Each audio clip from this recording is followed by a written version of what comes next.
لیکن یہ ساری باتیں سمجھا کے کیا فرمایا، لیسا علیک ھداھم، آپ کے ذمہ نہیں ان کی ہدایت، آپ کا کام کیا ہے صرف ان کو بتا دیں، کیونکہ دین کی باتیں کسی کو بتائی جا سکتی ہیں نا، سمجھائی جا سکتی ہیں، ہاتھ پکڑ کے کروائی تو نہیں جا سکتی۔ مطلب جتنے بھی احکامات آپ نے پڑھے اور آپ میں سے کتنے سارے لوگ اس کو سن رہے ہیں، ہر ایک عمل کرے گا اپنے طریقے پر، کسی کا عمل قبول ہو جائے گا اور کسی کا جو ہے وہ اس لیول کا نہیں ہوگا۔ کس چیز کا فرق ہے؟ اپنی اپنی سمجھ کا، اپنی اپنی نیت کا، اولو الالباب ہونے یا نہ ہونے کا، عقل استعمال کرنے یا نہ کرنے کا۔ تو فرمایا کہ لیسا علیک ھداھم، آپ نے بتانا تھا بتا دیا، اب آپ سے نہیں پوچھو گی، کیونکہ بعض اوقات انسان دوسرے کو سکھاتا ہے، بتاتا ہے، لیکن کوئی عمل ہی نہیں بدلتا کسی کا۔ تو ایسے میں بعض اوقات کس کو بلیم کیا جاتا ہے؟ بتانے والے کو، یا اس کو روکا جاتا ہے، کہا جاتا ہے کہ کوئی فائدہ نہیں تمہارے کرنے کا، کیونکہ کوئی بھی اس سے بدلے گا نہیں، لوگوں نے اپنی مرضی کرنی، مت بتاؤ۔ لیکن بات یہ ہے کہ بتانے والے کا فرض ہے کہ بتاتا رہے، اور باقی ذمہ داری کرنے والوں پہ ہے، اگر انہوں نے نہیں کیا تو بتانے والے کی پکڑ نہ ہوگی، بتانے والے کی ذمہ داری بتانا تو ہے، لیکن یہ نہیں کہ زبردستی کسی سے کام کروا لیا جائے، اس کی پوچھ پھر دوسرے سے ہی ہوگی۔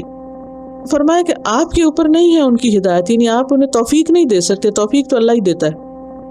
وَلَكِنَّ اللَّهَ يَهْدِي مَن يَشَاءُ، لیکن اللہ جس کو چاہتا ہے ہدایت دیتا ہے، سب کچھ اس کے ہاتھ میں ہے۔ وَمَا تُنْفِقُوا مِنْ خَيْرٍ فَلِأَنفُسِكُمْ، اور جو بھی تم خرچ کرو گے مال میں سے وہ تمہارے اپنے نفسوں کے لیے۔ یہاں پھر بات ہوئی کہ جو تم خرچ کرو، خرچ کرنے والی چیز کی بات ہو رہی ہے نا آج بار بار، جو بھی تم خرچ کرو گے اس کا فائدہ تم ہی کو ملے گا، وہ تم کسی کو نہیں دے رہے، وہ اپنے اوپر ہی خرچ کر رہے ہو گویا کہ۔ ذرا سوچیں، کسی کو آپ نے کچھ دیا، آپ کیا سوچ رہے ہیں آپ نے اس کو فائدہ پہنچایا؟ نہیں، دراصل خود کو فائدہ پہنچایا، اور بہت بڑا فائدہ پہنچایا۔ وَمَا تُنْفِقُوا مِنْ خَيْرٍ فَلِأَنفُسِكُمْ وَمَا تُنْفِقُونَ، اور نہ تم خرچ کرو إِلَّا ابْتِغَاءَ وَجْهِ اللَّهِ، مگر اللہ کی رضا چاہنے کے لیے۔ صرف دی اونلی پرپز یہی ہونا چاہیے، کس چیز کا؟ مال خرچ کرنے کا، کہ بس اللہ راضی ہو جائے، اللہ خوش ہو جائے۔ اور یہاں جو اللہ کے چہرے کی بات ہوئی، قیامت کے دن لوگ اللہ کے چہرے کو دیکھیں گے، آج کوئی امیجن بھی نہیں کر سکتا وہ کیسا ہے۔ حدیث میں آتا ہے انکم سترون ربکم، یقیناً تم اپنے رب کو دیکھو گے، کما ترون القمر لیلۃ البدر، جس طرح تم لیلۃ البدر 14ویں رات کے چاند کو رات میں دیکھتے ہو، اور اس کے دیکھنے میں کسی قسم کا شک نہیں ہوتا، کوئی یہ نہیں کہہ سکتا نہیں یہ چاند نہیں کچھ اور ہے، بلکہ کیا ہوتا ہے دیکھتے ہی ایک دم توجہ ادھر چلی جاتی ہے، اور دوسروں کی بھی کروا دیتے ہیں وہ دیکھیں چاند۔ اور پھر کیا ہوتا ہے جب چاند نظر آتا ہے تو ہر دوسری چیز سے توجہ ہٹ جاتی ہے۔ تو بالکل اسی طرح قیامت کے دن جب انسان اللہ کے چہرے کی طرف دیکھے گا، ہر دوسری چیز بھول جائے گی، اس کو ہر چیز سے توجہ ہٹ جائے گی۔ وَمَا تُنْفِقُونَ إِلَّا ابْتِغَاءَ وَجْهِ اللَّهِ، تو جب بھی خرچ کریں تو نیت کیا کر لیا کریں، یا اللہ اس کے بدلے مجھے تو اپنا دیدار کرانا۔ کہا نہ تم خرچ کرو مگر اللہ کے چہرے کی خاطر، اللہ کو دیکھنے کے شوق میں، بس یہ شوق ہونا چاہیے۔ کبھی آپ نے سوچا کہ لوگوں کو مووی دیکھنے کا کیوں شوق ہوتا ہے؟ کتنی بڑی بڑی رقم خرچ کرتے ہیں۔ یا کوئی میچ دیکھنے کا کیوں شوق ہوتا ہے؟ کیا دیکھنے جاتے ہیں؟ کھیل کے علاوہ کھلاڑیوں کو دیکھتے ہیں، ہے نا؟ تو دیکھنے کی بھی ایک خوشی ہوتی ہے یا نہیں؟ اور دیکھنے سے محرومی ایک بڑی محرومی ہوتی ہے۔ تو قیامت کے دن اللہ کی رضامندی اور جنت کی ہر نعمت کے بعد جب اللہ کا دیدار کرایا جائے گا تو انسان ہر دوسری چیز کو بھول جائے گا، کوئی چیز اس کو یاد نہ رہے گی، کسی چیز کا اسے شوق نہ رہے گا۔ دنیا میں کیسی کیسی چیزوں کو لوگوں کو شوق ہوتا ہے، ایسا فرنیچر ہو، ایسا گھر ہو، ایسے بچے ہوں، ایسی فلاں، زندگی انہی چیزوں کی تمنا کرتے گزر جاتی لوگوں کی، اور اگر اس میں سے کچھ نہ ملے تو حسرتیں کرتے رہتے ہیں اور غم مناتے رہتے ہیں۔ یہ سارے غم جب دور ہو سکتے جب انسان کا شوق بدل جائے، اور وہ شوق کیا ہو جائے؟ اللہ کا دیدار، اللہ کو دیکھنے کی خوشی۔ تو یہ بات اپنے پلے باندھنے کی، کچھ بھی اللہ کے راہ میں دے تو دل میں نیت کریں، ارادہ کریں، دعا مانگیں کہ یا اللہ یہ میں اس لیے دے رہا ہوں کہ میں تیرا دیدار کر سکوں۔ وَمَا تُنْفِقُونَ إِلَّا ابْتِغَاءَ وَجْهِ اللَّهِ، اور نہ تم خرچ کرو گے مگر اللہ کا چہرہ تلاش کرنے کے لیے۔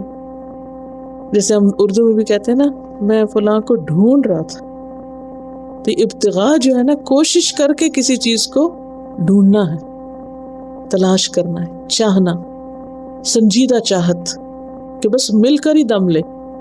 تھوڑا تصور میں لائیں کہ کسی بڑے مجمع میں کوئی بچہ اپنی ماں کو ڈھونڈ رہا ہو، کیا کر رہا ہوتا ہے؟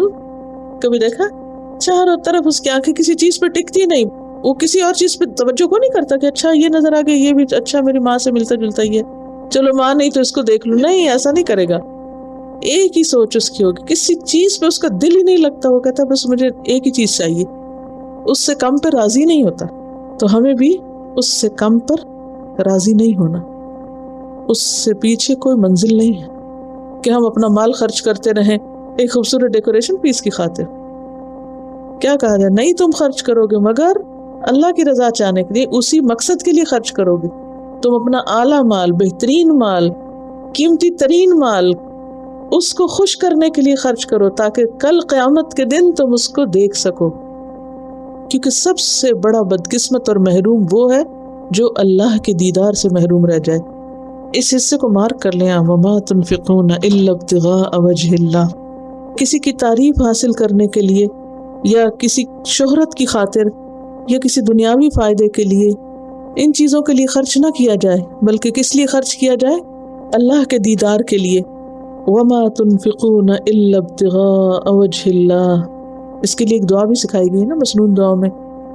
دعا میں آتے درمیان سے پڑھوں گی، وَأَسْأَلُكَ قُرَّةَ عَيْنٍ لَا تَنْقَطِعُ وَأَسْأَلُكَ الرِّضَا بَعْدَ الْقَضَاءِ وَأَسْأَلُكَ بَرْدَ الْعَيْشِ بَعْدَ الْمَوْتِ وَأَسْأَلُكَ لَذَّةَ النَّظَرِ إِلَى وَجْهِكَ وَالشَّوْقَ إِلَى لِقَائِكَ فِي غَيْرِ ضَرَّاءَ مُضِرَّةٍ وَلَا فِتْنَةٍ مُضِلَّةٍ اللَّهُمَّ زَيِّنَّا بِزِينَةِ الْإِيمَانِ وَاجْعَلْنَا هُدَاةً مُهْتَدِينَ۔